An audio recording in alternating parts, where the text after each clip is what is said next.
יברכך אדוני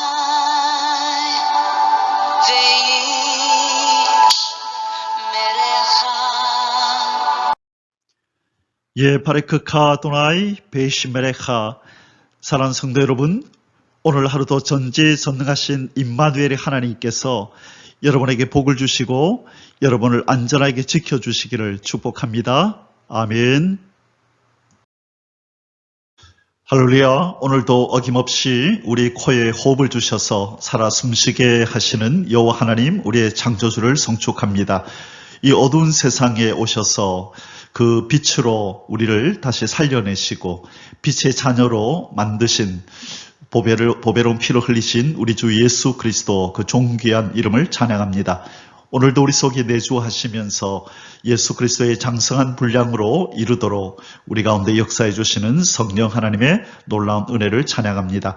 오늘 1.189 성경 장별 강의 오늘 114번째 시간, 오늘 레위기 24장 말씀을 함께 공부하도록 하겠습니다. 레위기를 시작한 지가 엊그제 같은데 벌써 24번째 시간입니다. 오늘 제목의 말씀은 금촛대와 진설병 규례, 그리고 신성 모독죄에 대한 규례를 살펴보도록 하겠습니다. 자, 회막 안에 금촛대가 있었고, 그렇죠? 그 진설병이 있었죠. 이 회막에 그 커튼을 열고 들어가면 오른쪽에 진설병이 있었고 왼쪽에 금촛대가 있었죠. 자, 그 두 가지를 어떻게 하나님이 관리하라고 그러시는지 한번 살펴볼 것이고요. 그 다음에 이 신성모독, 이 성경에 보면 이제 오늘 본문에 보면요, 이 애굽인 아비와 이 애굽인 이 아버지와 그 다음에 유대인 엄마 사이에서요, 이 어머니 사이에서 태어난 한 자녀가 있는데 이 아이가 하나님의 이름을 모독합니다. 그래서 하나님이 그를 어떻게 처형하라라고 말씀하시는지 오늘 그 내용이 이제 나오고요. 그 다음에 오늘 또 나오는 것이 뭐냐면 이 살인죄와 상해죄, 이 죄를 범한 자들을 어떻게 처벌할 건지에 대해서 또한 오늘 본문 속에 나옵니다. 자, 이런 몇 가지 내용을 가지고 오늘 레위기 24장 말씀을 함께 공부하도록 하겠습니다. 오늘 레위기 14장의 주제 구절은 3절입니다. 아론은 회막 안 증거궤 휘장 밖에서 저녁부터 아침까지 여호와 앞에 항상 등잔불을 정리할지니 이는 너희 대대로 지킬 영원한 규례라.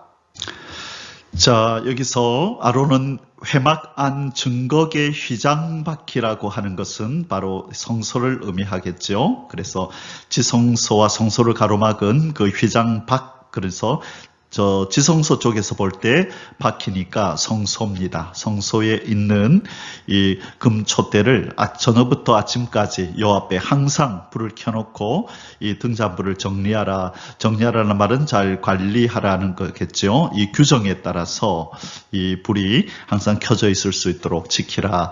자, 우리가 이미 아는 바와 같이 이 촛대는 이 금촛대는 뭘 의미하죠? 세상에 비치신 바로 예수 그리스도를 의미합니다. 이 회막 안에는요, 이 촛대 말고는 빛을 발하는 이 어떤 도구가 없거든요. 그래서 세상의 유일한 빛인 바로 하나님의 영광을 알게 하고 인생의 삶의 목적을 바로 알게 하는 바로 그 빛은 오직 예수 그리스도밖에 없다는 것을 나타내는 것이 바로 이 금촛대입니다. 자, 이 내용 우리 본문 속에 들어가서 자세히 살펴보도록 하겠습니다. 오늘 레위기 24장의 소주제들은 아래와 같습니다. 첫 번째, 이 등잔과 진설병에 대한 규례. 이 등잔은 이 금촛대죠. 이 금촛대와 진설병, 이 떡을 이렇게 올려놓는 그 그것을 어떻게 관리할지를 하나님께서 말씀하십니다. 그래서 등잔, 진설병에 대한 규례가 1절에서 9절까지고요. 그 다음에 돌로 쳐 죽이는 형벌 받을 자. 자, 이런 자는 돌로 쳐 죽여라 라고 하는 내용이 나오는데요. 바로 10절에서 16절에 어떤 죄를 범한 자를 돌로 쳐 죽이라고 말씀하시는지 살펴볼 것입니다. 그리고 세 번째, 살인과 상해죄에 대한 보복법. 자, 사람을 죽이거나 사람에게 위해를 가해서 해를 입힌 자에게 어떻게 보복하고 어떻게 형벌을 내릴지에 대해서 말씀해 주십니다. 17절에서 23절까지 우리 하나님은 무조건 사랑, 무조건 용서하시는 분이 아니라 우리 하나님은 공의로서 심판하시는 분임을 여기서 말씀해 주시는 것입니다. 자, 이 세 가지 주제를 우리 함께 공부하도록 하겠습니다. 자, 오늘도 여전히 간략하게 우리 레위기의 전체 구조를 잠시 보고 넘어갑니다. 우리 배웠던 것 복습하는 차원에서요. 1장에서 7장까지는 제사들에 대해서 배웠습니다. 번소, 화속속, 그 다음에 요고위, 화전, 그렇죠? 자, 그 다음에 8장에서 10장까지는 이 제사장 관련한 규례들을 배웠고요. 그 다음에 11장에서 15장까지는 일상생활에서 어떻게 정결하게 살 것인지, 어떻게 부정을 멀리할 것인지를 우리가 배웠고요. 16장에서는 그 대속죄일, 바로 아론과 예수 그리스도의 그 제사장 신분과 그분들이 드린 이 제사를 서로 비교했던 비교하는 공부를 했었습니다. 자, 그리고 17장에서 20장까지는요. 일상생활에서의 거룩함과 속됨에 대한 것, 그리고 21장에서 22장까지는 제사장 관련 규례를 다시 공부했었고요. 그리고 이제 마지막으로 이 마지막 파트 어제부터, 그렇죠. 어제는 절기에 대해서 우리가 공부를 했었죠. 그리고 이제 오늘 또 24장에서 이어지는 것은 이제 어떻게 거룩하게 살 것인가. 살인이라는 죄가 나오고 상해죄도 나오고 하나님의 이름을 모독하는 죄도 나오고 이런 것들을 행하지 않고 거룩하게 어떻게 살아갈 것인가라고 하는 것들을 지금 다루고 있습니다. 자, 그러면 오늘 이제 24장 내용을 함께 공부하도록 하겠습니다. 첫 번째 소주제를 공부합니다. 등잔과 진설병에 대한 규례. 자, 등잔은 이 금촛대라 그랬죠. 금촛대, 우리가 잘 아는 것, 이 금촛대가 여기 있습니다. 자, 여기에서는 지성소 쪽에서 바라본 성소의 모습이다, 그죠? 여기가 휘장이니까, 그렇죠? 저 바퀴 마당이겠네요. 뜰이겠다, 그죠? 그래서 뜰에서 들어오면 오른쪽에, 그렇죠? 오른쪽에 떡상이 진설병, 이게 이제 진설병이 있죠. 진설병이 있고, 그리고 왼쪽에 금촛대, 이 등잔이 있는 것입니다. 자, 그래서 이 하나님께서 이 오른쪽에 있는 떡상, 그리고 왼쪽에 있는 이 금촛대 등잔을 어떻게 관리하라고 하는지, 그리고 우리에게 그 말씀을 통하여 주시는 영적 교훈은 무엇인지 살펴보도록 하겠습니다.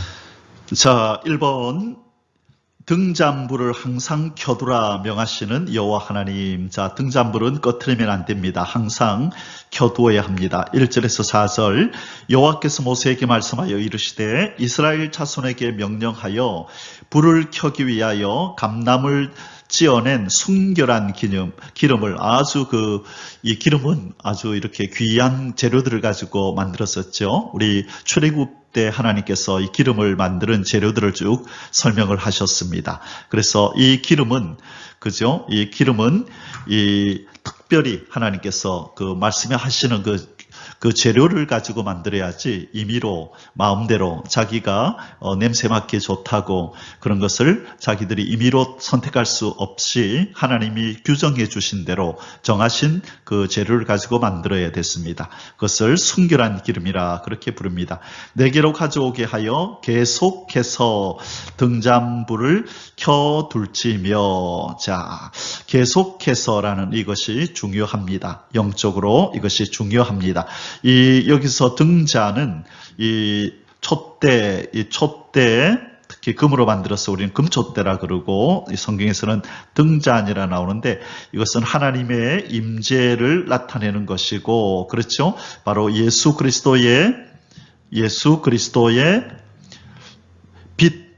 빛이신 예수 그리스도를 의미하죠. 그래서 예수 그리스도가 이 함께 한다. 하나님이 이 백성된 이스라엘과 함께 한다고 하는 바로 하나님의 임재를 상징하는 것입니다. 그런데 바로 이 등잔불, 촛대불을 꺼버린다고 하는 것은 하나님의 임재가 끊어지는 것을 상징하겠죠. 그래서 절대로 그렇게 되어서는 안 된다라고 하나님이 강조하시면서 계속해서 등잔불을 켜두라고 말씀하고 계신 것입니다. 자, 3절에 아론은 회막 앞 증거계 휘장 밖에서 저녁부터 아침까지 여호와 앞에 항상 또 나왔다 그죠? 계속해서 항상 등잔불을 정리할지니, 자, 이 정리한다는 것은 규정대로 관리한다는 거예요. 관리하고 유지한다는 것입니다. 이는 너희 대대로 지킬 영원한 규례니라. 그는 여호와 앞에서 순결한 등잔대 위에 등잔들을 항상 정리할지니라. 자, 이렇게 대가 하나, 둘, 셋, 넷, 다섯, 여섯, 7개가 있고 위에 그렇죠. 금잔이 이렇게 7개가 있고 여기에다가 기름을 부어서 불이 계속 나오도록 그렇게 하나님께서 명하신 것입니다. 자, 여기서 중요한 것은 뭐라고요? 이 금촛대 등잔을 항상 켜두어라. 이것은 뭘 의미한다? 바로 하나님의 임재를 상징한다. 그래서 우리는 하나님의 성전이잖아요. 그렇죠? 그래서 우리가 바로 하나님의 성전인데, 우리 하나님의 성전, 옛날로 말하면 바로 성막이 바로 우리 성도를 의미하죠. 예수님을 의미함과 동시에 바로 이 성도를 의미하는 것이죠. 그렇다면 이 성도를 의미하는 성막 안에 이 금촛대에 불을 지피는데 어떻게 지피라고요? 항상 어떻게 유지하라고요? 계속해서 항상. 그러니 우리 안에 하나님의 임재가 늘 함께 하도록 이 불을 꺼뜨리면 안 된다. 성령의 불, 또 예수 그리스도를 우리의 심령에 항상 모시고 있어야지 우리의 심령에 예수 그리스도 말고 다른 어떤 것이 왕자리를 차지하고 있으면 안 된다. 그 의미를 여기서 지금 말씀하고 계신 것입니다. 자, 두 번째, 이제 진설병에 대한 하나님의 규례를 보도록 하겠습니다. 진설병을 여호와 앞에 항상 비치하라고 명하시는 하나님. 자, 진설병은 떡상이죠. 떡상. 그래서 5절에서 9절까지 한번 살펴보겠습니다. 너는 고운 가루를 가져다가 떡 12개를 굽되, 자, 12개는 상징하는 게 뭐지요? 12지파, 이스라엘 전체를 의미하는 거죠. 각 덩이를 10분의 2 에바로 하여 여호와 앞 순결한 상 위에 2줄로 한 줄에 6씩 진설하고. 자, 좀 이따 그림에서 우리 그림으로 설명을 드릴게요. 그래서 떡상이 있으면 6개씩 한 줄에 6씩 진설하고. 자, 그래서 이렇게 보면 이렇게 한 줄에 6개씩을 진설하는데 이 한 줄에 6개씩 둘레 6 이렇게 진설을 했는지, 아니면 또 다른 그림에 보니까 이렇게 쌓아 올렸더라고요. 그죠? 이렇게 쌓아 올리고 이렇게 쌓아 올리든지, 어쨌든 6개씩 한 줄에 6씩 진설하고, 너는 또 그 정결한 유향을 그 각 줄 위에 두어 그 기념물로 여호와께 화제를 삼을 것이며. 자, 여기 보니까요, 7절에 정결한 유향을 그 각 줄 위에 두어. 자, 여기 6절에 자세히 보니까 여호와 앞 순결한 상 위에 2줄로 한 줄에 6씩 진설하고. 그러니까 이렇게 한 것이 아니고 이렇게 했네요. 자, 그렇죠. 한 줄에 6개씩 해서, 이렇게 한 줄에 6개씩 해서 이렇게 해서 12개가 되도록 했네요. 그리고 그 꼭대기 위에다가 유향을 놓으라고 말합니다. 제일 꼭대기에다가 유향을 놓아서, 여기서 이렇게 유향을 놓아서 거기에서 화제를 삼을 것이며 한 거 보니까 여기서 이렇게 유향향이 하나님께로 올라가도록 이렇게 요것을 놓으라고 말씀하시네요. 자, 안식일마다 이 떡을 여호와 앞에 항상 진설할지니. 자, 안식일마다니까 일주일에 한 번이다. 그죠? 7일마다 교체를 해야 되네요. 그렇기 위해서는요, 이것이 상하면 안 되니까 여기 누룩을 넣지 않았다고 합니다. 자, 이것은 누룩을 넣으면 상하니까, 그죠? 누룩을 넣지 않고 이렇게 진설을 합니다. 이는 이스라엘 자손을 위한 것이요 영원한 언약이니라. 자, 이 진설병은 진설에 둔 이 떡은요, 첫째 누구를 의미하죠? 생명의 떡이신 예수 그리스도. 생명의 떡이신 예수 그리스도를 먼저 상징하고, 그렇죠? 그리고 두 번째, 바로 이스라엘 지파 12개니까, 그죠? 자기 백성들을 의미하겠다, 그죠? 자, 그래서 이것이 예수 그리스도를 의미한다는 것이 신약에 가면 이제 나오죠. 요한복음 6장 51절에 보면요, 바로 이 부분이 나오죠. 예수 그리스도가 바로 생명의 떡이라고 하는 것은 요한복음 6장 51절에 보면 이렇게 기록이 되어 있습니다. 나는 하늘에서 내려온 살아있는 떡이니 사람이 이 떡을 먹으면 영생하리라. 내가 줄 떡은 곧 세상의 생명을 위한 내 살이니라 하시니라. 자, 중요한 구절이 어디에 있다고요? 요한복음 6장 51절에 예수님이 생명의 떡이라고 말씀합니다. 자, 그리고 12개를 놓으라고 한 거 보니까 이것은 하나님의 백성 12지파를 또한 상징하는 것이다. 그래서 하나님께서 이 자기 백성 가운데 늘 거하시고 이들을 생명의 떡으로 늘 먹이시면서 이들을 줄이지 않게 하실 것이라는 하나님의 하나님의 사랑을 표현하는 것이죠. 그래서 구약에서는 하나님이 하나님 백성들을 먹이신다는 것을 이 진설병으로 표현하셨다면 이제 이것은 그림자였고 신약에서 바로 생명의 떡 예수 그리스도가 자기의 백성, 하나님의 백성, 자기의 자녀를 위해서 이 땅에 생명의 떡을 내려주시는 것으로 성취가 된 것입니다.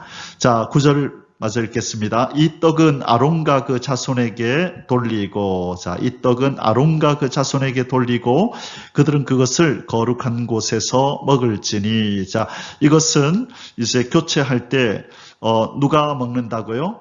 아론과 그의 자손들, 제사장들이 먹는다, 그죠? 거룩한 곳에서 먹을지니, 이는 여호와의 화제 중 그에게 돌리는 것으로서 지극히 거룩함이니라. 이는 영원한 규례니라.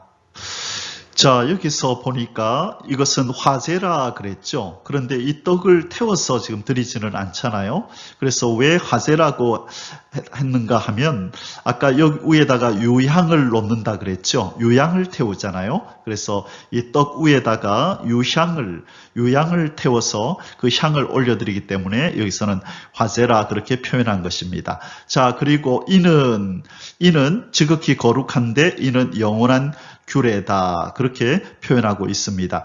자, 그리고요, 여기 보면은 이 화제를 삼을 것인데 이것이 이 하나님께 이거 영원한 규례로 드려야 된다. 이렇게 하는 것이 영원한 규례다라고 말씀합니다. 자, 여기서 보면 7절에 기념물로 여호와께 화제로 삼다 그랬죠. 이 기념물로라는 말이 무슨 뜻이냐면 기억하게 하기 위해서라는 뜻이에요. 기억하게 하기 위해서. 왜 이것을 유향을 이렇게 위에다 올려서 그렇게 향을 올리냐면 이것을 기념물로, 다시 말해 하나님이 기억하게 하기 위해서 이 진설병 위에다가 유향을 놓고 태운다는 것이에요. 그러면 무엇을 기억하게 하기 위함입니까? 바로 하나님의 영원한 언약. 하나님이 자기 백성과 맺으신 그 언약을 하나님이 기억하도록 하는 그 제사 행위가 뭐냐면 진설병 위에다가 유향을 놓아서 그 유향을 태워서 그 향을 하나님께로 올려 보낼 때 하나님이 이 유향을 맡으시고 바로 그 12 진설병이 상징하는 자기 백성과 맺은 언약을 이렇게 기억한다는 것이에요. 자, 그래서 진설병 위에다가 유향을 놓아서 화재로 태워서 올려드려라. 이것은 떡을 태우는 것이 아니라 뭘 태운다고요? 유향을. 무엇하기 위해서? 하나님이 기억하게 하기 위해서. 무엇을? 바로 하나님과 이스라엘 백성과의 맺은 영원한 언약을 기억하게 해드리는 행위라는 것입니다. 자, 이게 진설병입니다. 진설병이 여기에 6개, 여기에 6개, 그렇죠? 여기에 6개, 6개. 이것은 무엇을 상징한다? 바로 이스라엘의 12지파를 상징하고, 자, 이 떡 위에다가 아까 무엇을 올리라 그랬죠? 유향. 요 위에다가 유향을 이렇게 올려서 여기 있는 요게 이제 유향 같네요. 요것을 여기다 올려서 자 그래서 여기서 태워서 그 향을 하나님께로 올려 보내는 것입니다. 그럴 때 이걸 기념물로라는 표현을 썼다 그죠? 기념물로. 자 기념물은 기억하게 하기 위해서 자, 무엇을 기억하게 한다 그랬습니까? 바로 영원한 언약을, 영원한 언약을 어떤 색깔로 해야 잘 나올까요? 흰색깔로 해볼까요? 예.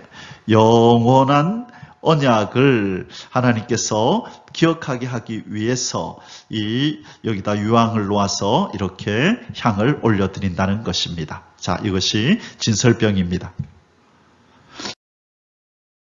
자, 이번에는 두 번째 소수제를 공부하도록 하겠습니다. 돌로 쳐 죽이는 형벌을 받을 자가 있다는 거예요. 이런 죄를 범한 자는 돌로 쳐 죽여라. 자, 어떤 자를 돌로 쳐 죽이라고 말씀하실까요? 10절에서 16절입니다. 1번, 여호와 하나님의 이름을 모독하고 저주한 자. 하나님의 이름 여호와 하나님의 이름, 여호와라고 하는 하나님의 이름을 모독하고 저주한 자는 돌로 쳐 죽이라고 말씀합니다. 자, 10절에서 11절 이스라엘 자손 중에 그의 어머니가 이스라엘 여인이요 그의 아버지는 애굽 사람인 어떤 사람이 자 이스라엘은요 모계사이라서요 이스라엘은 이 어머니가 유대인이어야만 바로 그 자녀도 유대인이라 그렇게 인정을 받게 됩니다. 어머니가 유대인이 아니면 이 자식도 유대인이 아니라고 여기게 됩니다. 자, 그런데 여기 보니까 그 어머니가 이스라엘 여인이고 그의 아버지는 애굽 사람이네요. 자, 이 사람이 그 출애굽 때 아마 잡족들이 같이 나왔었는데 그때 나온 바로 애굽 남자가 아닐까 그런 생각이 드네요. 자, 그 어머니는 이스라엘 여인이요. 그의 아버지는 애굽 사람인 어떤 사람이 자, 이 돌에 맞아 죽을 이 사람은 하나님께서 이름도 거명하지 않습니다. 이런 사람의 이름은 뭐 듣지도 말라. 굳이 거명할 필요도 없다는 의미가 있겠죠. 어떤 사람이 나가서 한 이스라엘 사람과 진영 중에서 싸우다가 누구랑 싸워요? 이스라엘 사람과 싸우다가 그 이스라엘 여인의 아들이 여호와의 이름을 모독하며 저주함으로 무리가 끌고 모세에게로 가니라. 그의 어머니의 이름은 슬로미시요. 자, 이 유대인 어머니의 이름을 성경은 기록하고 있네요. 단지파 디브리의 딸이었더라. 단지파 여인이었네요. 자, 이 단지파 여인과 애굽 남자가 결혼해서 어떤 사람을 낳았네요. 그렇죠? 자, 그런데 그가 하나님의 이름을 여호와의 이름을 모독하고 저주함으로 자, 이제 이 사람의 운명은 어떻게 될까요? 이제 하나님께서 이 사람에게 이렇게 하라고 이제 말씀을 합니다. 자, 참고로 이스라엘 사람들은요. 여호와라고 하는 이 예흐바라고 하는 이 여호와의 이름을 부르지 않습니다. 이렇게 써놓고 뭐라고 읽느냐면 아도나이라고 읽지요. 자, 여호와라고 써놓고 아도나이라고 읽어요. 아도나이는 나의 주님이라는 뜻이에요. 그래서 여호와라고 써놓고 읽기는 아도나이라고 읽는다. 왜? 이 이스라엘 사람들은 여호와라고 하는 하나님의 거룩한 이름을 존중히 여기고 존귀하게 여기고 감히 인간의 입술로 그렇게 거명할 수 없는 그런 이름으로 여기기 때문입니다. 자, 그런데 이 한 사람이 싸우다가 여호와 하나님의 이름을 모독하고 저주했네요. 그 이름을 모독하고 저주했다. 자, 하나님이 이제 그를 어떻게 처형하라고 하시는지 우리 이제 그 내용을 살펴보겠습니다. 자, 이번 저주를 들은 사람이 이제 하나님께서 이제 이렇게 하라고 말씀합니다. 저주를 들은 사람이, 그러니까 그 당사자죠. 싸웠던 사람, 그 사람이 싸우다가 보니까 저 사람이 하나님의 이름을 저주하고 모독하는 거예요. 그래서 이 사람이 모세한테 알리고 모세가 하나님한테 이렇게 알리니 하나님이 이제 지시하는 겁니다. 저주를 들은 사람이 손을 그의 머리에 얹고 온 회중이 돌로 쳐 죽이라고 명령하시는 여호와 하나님. 자, 이 손을 그 위에 얹으라고 얘기를 하죠. 이 머리에 그 손을 그 머리에 얹는 것을 우리는 안수라고 하는 것이죠. 그렇죠? 자, 왜 이 저주를 들은 사람이 그 사람 위에다가 손을 얹고 안수를 하냐면 바로 자기의 증언이 확실함을 나타내는 것이고, 그리고 하나님을 향한 이 저주와 이 모독이 그 사람에게 전가된다는 거예요. 자, 모독의 죄가 그에게 전가되는 것을 의미합니다. 그래서 안수는 곧 전가를 의미하는 거예요. 그래서 그 죄인이 자기가 비록 죄를 지었지만 그 양이나 소를 또 염소를 가지고 와서 그 위에다가 손을 얹어서 안수하잖아요. 그러면 자기가 지은 죄가 이 짐승에게로 전가되어서 자기가 죽지 않고 이 짐승이 죽음으로 자기의 죄가 용서받는다는 그것이 바로 제사 의식이잖아요. 바로 이것도 비슷한 경우입니다. 내가 이 하나님의 이름을 저주하고 해방하고 모독한 이 죄에 대해서는 저는 죄가 없습니다. 이것은 이 사람이 다 책임져야 할 것이고 내가 말하는 이것은 진실입니다. 확실합니다라고 하는 것을 그렇게 보이는 행위가 바로 안수하는 것이고 증언이 확실하고 그리고 이 저주와 모독과 하나님의 이름을 해방한 이 죄는 이 사람에게로 넘어가는 것이 당연합니다라고 하는 행위를 지금 하고 있는 것입니다. 자, 12절에 16절에 그들이 그를 가두고 여호와의 명령을 기다렸더니 자, 그를 데리고 와서 가둬뒀네요. 일단 하나님이 명령하시기까지 여호와께서 모세에게 말씀하여 이르시되 그 저주한 사람을 진영 밖으로 끌어내어. 자, 중요한 것은 진영 밖으로 끌어내야 됩니다. 이 죄된 것, 그죠? 이 죄된 것은 진영 안에 하나님이 거하시는 거룩한 그 임재가 있는 그곳에서 그렇게 밖으로 끌어내라고 말씀합니다. 이제 이 죄는 하나님과 함께 있을 수 없다는 것을 지금 상징하는 것이죠. 그것을 들은 모든 사람이 그들의 손을 그의 머리에 얹게 하고, 자, 모든 사람이 그 저주를 들은 사람이 여럿이면은 그죠? 여럿이 다 한 사람이면 한 사람이. 자, 근데 여기서는 들은 모든 사람이 그들의 손을 그의 머리에 얹게 하고 온 회중이 돌로 그를 칠지니라. 돌로 치라고 말씀합니다. 너는 이스라엘 자손에게 말하여 이르라. 누구든지 그의 하나님을 저주하면 죄를 담당할 것이요 여호와의 이름을 모독하면 그를 반드시 죽일지니. 자, 온 회중이 돌로 그를 칠 것이니라. 거류민이든지 본토인이든지 여호와의 이름을 모독하면 그를 죽일지니라. 자, 창조주 하나님의 이름을 저주하고 모독하는 이 행위는 하나님을 거부하는 것이죠. 하나님을 이 신성을 모독하는 것입니다. 이것은 인간의 사명을 저버린 것이죠. 창조 때 하나님께서 인생을 만드신 이유는 이 창조주 하나님, 그들의 이 창조주신 하나님을 사랑하고 공경하며 그의 말씀에 순종하고 그렇게 살도록 만드셨는데 그 하나님의 거룩한 이름을 저주하고 모독한다는 것은 그분 자체를 거부하는 것이고 그들의 사명을 저버리는 것입니다. 여기서는 하나님께서 돌로 쳐 죽이라 그랬지만 이 하나님을 거부하고 인간의 사명을 저버린 자의 형벌이 무엇인가요? 영원한 지옥이죠. 영원한 지옥불입니다. 꺼지지 않는 불이죠. 꺼지지 않는 이 불의 형벌을 받게 되는 거죠. 여기서 돌에 맞아 죽는 것이야 뭐 그렇게 잠시의 고통이겠지만, 그러나 궁극적으로 이렇게 하나님의 그 이름을 거부하고 회방하고 저주하는 자, 창조주로 섬기지 않는 자의 형벌은 꺼지지 않는 영원한 지옥불인 것을 우리는 기억할 때, 이 영원한 지옥불에서 우리를 건져주신 우리 하나님, 우리 주 예수 그리스도의 그 은혜가 얼마나 큰지 다시 한번 생각하게 됩니다. 자, 여기에서 지금 제사장이 이 짐승에게 안수하고 있다, 그죠? 자, 안수는 뭘 의미한다 그랬습니까? 이 정가된다는 거예요. 죄가 정가되는 것을 의미한다. 그래서 앞으로 구약에서 이렇게 사람이 짐승에게 안수하는 내용이 나오면, 아, 이것은 죄를 정가시키는 것이구나 라고 여기면 되겠습니다. 자, 이제 마지막 세 번째로 살인과 상해죄에 대한 보복법. 하나님께서 살인한 자는 어떻게 해라, 상해를 입힌 자에게는 어떻게 해라라고 하나님께서 이 보복하는 법을 하나님께서 제정하셨습니다. 17절에서 24절입니다.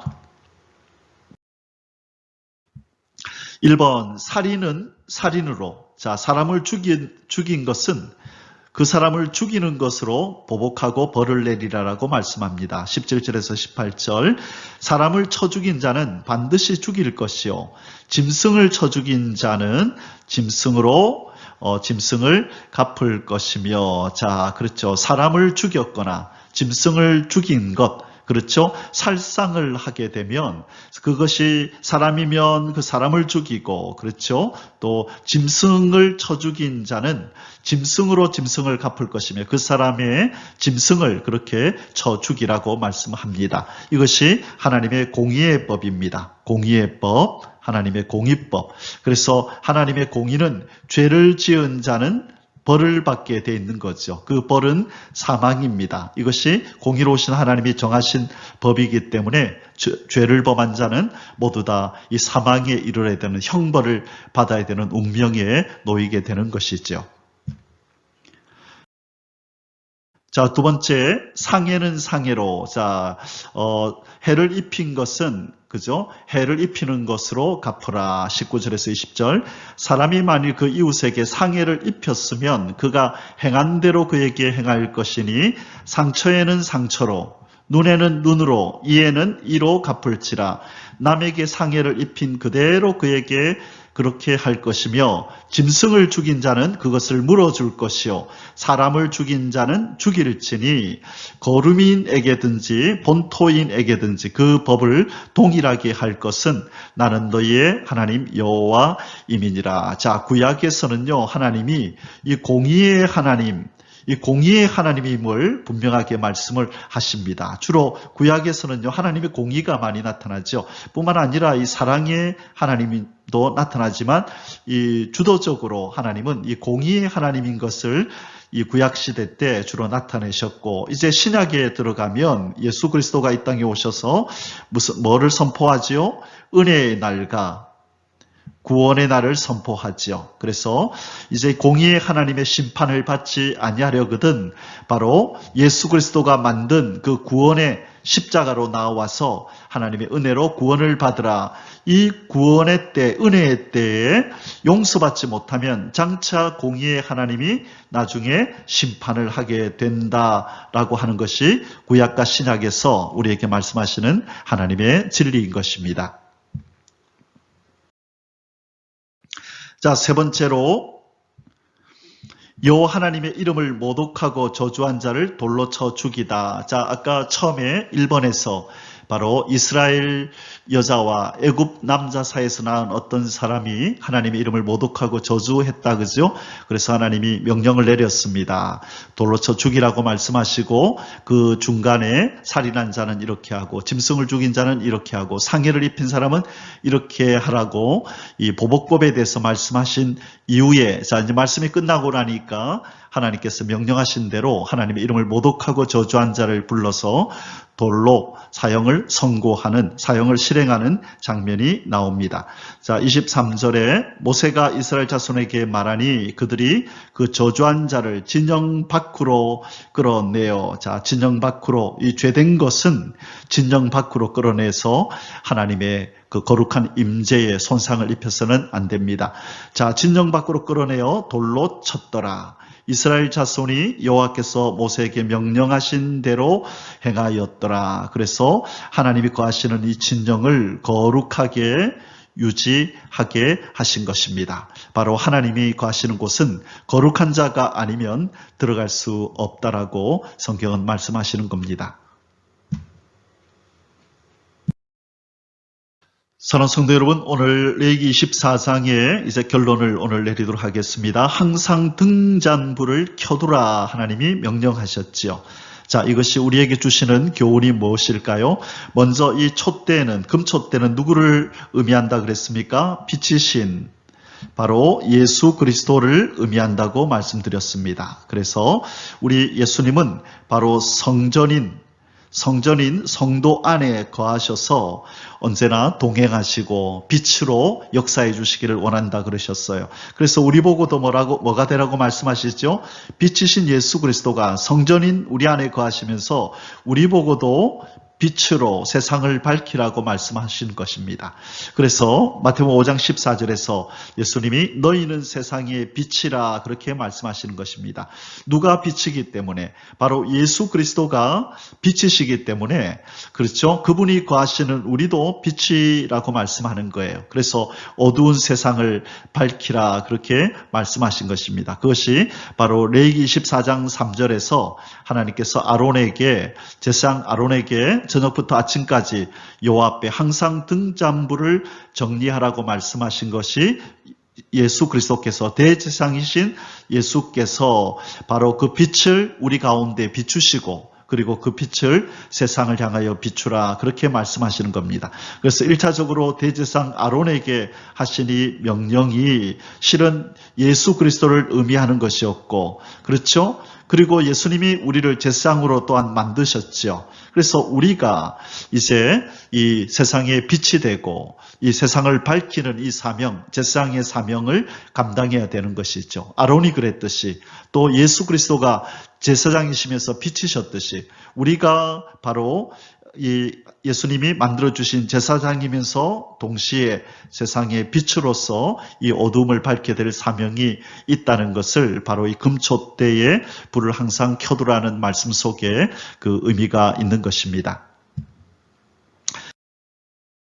자, 그리고 오늘 그 뒷부분에서 우리가 살펴보았던 하나님은 무슨 하나님이다? 공의의 하나님이다. 이 공의의 하나님의 심판의 때가 다가오고 있다는 것입니다. 그래서 구약에서 주로 율법 시대 때 하나님이 바로 이 공의의 하나님으로 나타나고 예수님께서는 그죠? 이 사랑의 하나님으로 나타나는데 바로 공의의 하나님은 뭘 말씀하시는 거죠?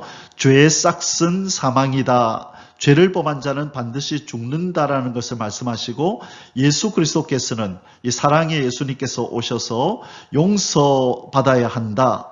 무엇을? 죄를 바로 십자가를 통하여 바로 이 아버지께서 미워하시는 이 죄를 용서받아라. 만일 용서받지 않고 장차 이 예수님이 다시 심판의 주로 오실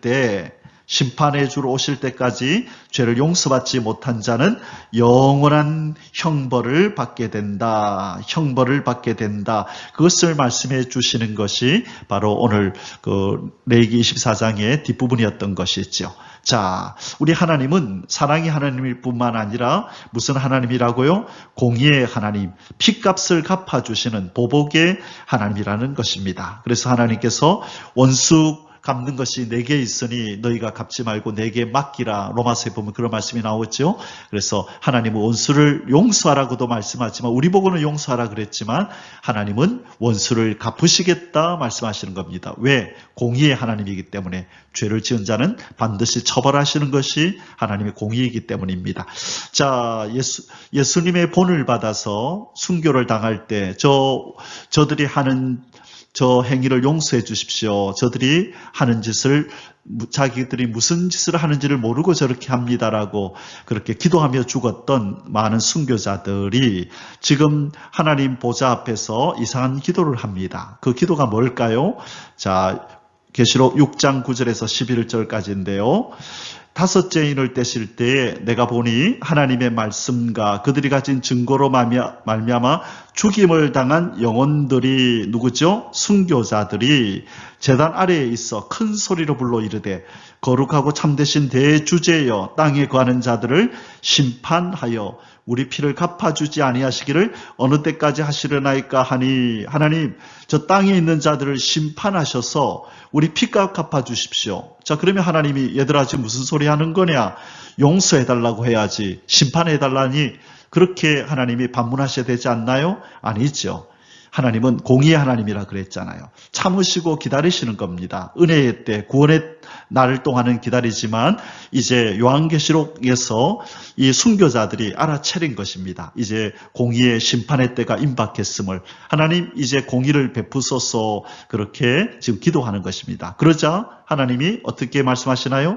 각자 그들에게 흰 두루마기를 주시며 이르시되 아직 잠시 동안 쉬되 그들의 동무종들과 형제들도 자기처럼 죽임을 당하여 그 수가 차기까지 하라. 얘들아 조금만 더 기다리라. 너희들처럼 죽임을 당하여 순교자가 되는 그런 일들이 더 있게 될 텐데 그 수가 차면 내가 공의로 세상을 심판하마라고 말씀하는 겁니다. 바로 이 공의의 하나님의 모습이 요엘서 3장 21절에 이렇게 예언이 되어 있습니다. 내가 전에는 그들의 피 흘림 당한 것을 갚아주지 아니하였거니와 이제는 갚아주리니 이는 여호와께서 시온에 거하심이니라. 자, 우리 하나님은 이제 무슨 주로 오신다고요? 우리 예수님은 심판의 주로 오십니다. 이전에 초림주는 사랑의 주로, 그렇죠? 사랑의 주로, 누구의 친구로? 죄인의 친구로 오셨지만 이제는 심판주로, 이제는 죄인을 심판하러 오신다는 것을 우리는 기억하고 이 죄에서 떠난 하나님의 거룩한 백성이 되고 예수 그리스도의 신부가 되기 위하여 우리 날마다 세마포를 빠는 회개의 삶을 살고 죄를 멀리하는 이 진영 밖으로 멀리 내어버리는 그런 거룩하고 의로운 삶을 살기 위해서 애쓰고 노력하고 기도해야 될 줄 믿습니다. יברך